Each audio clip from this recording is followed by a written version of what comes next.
som jeg snakker om.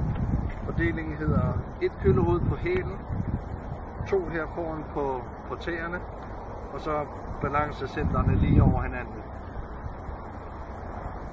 Skaftet står lige op, det vil sige, at vi har neutral loft, og så er det egentlig bare at hele tiden at have den ind imod sig selv. Så et tip på centrum, sådan her ud. Så bevæger os over i et pitch, så hedder den 2 og 4 i stedet for. Stadig samme boldplacering her.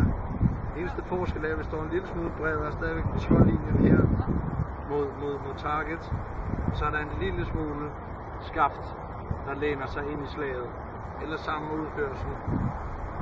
Hurtigt ind i lommen. Så en lille smule skaft ind. Så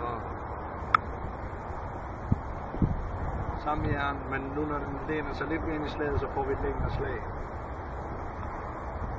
Bunker og flop, familien. Stik det sammen. 2, 4. Her læner skaftet sig en lille smule tilbage i slaget. Så det ser lidt sådan her ud. På vej tilbage åbner vi kølehovedet op, så hvis vi har haft noget på, så røg det bag over skulderen.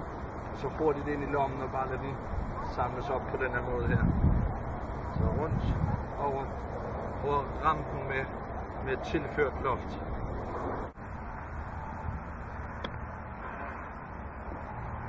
Ej! Ser fedt ud.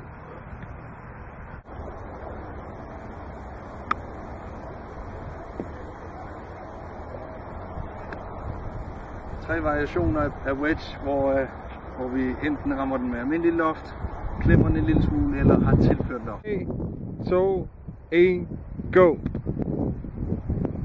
Sådan.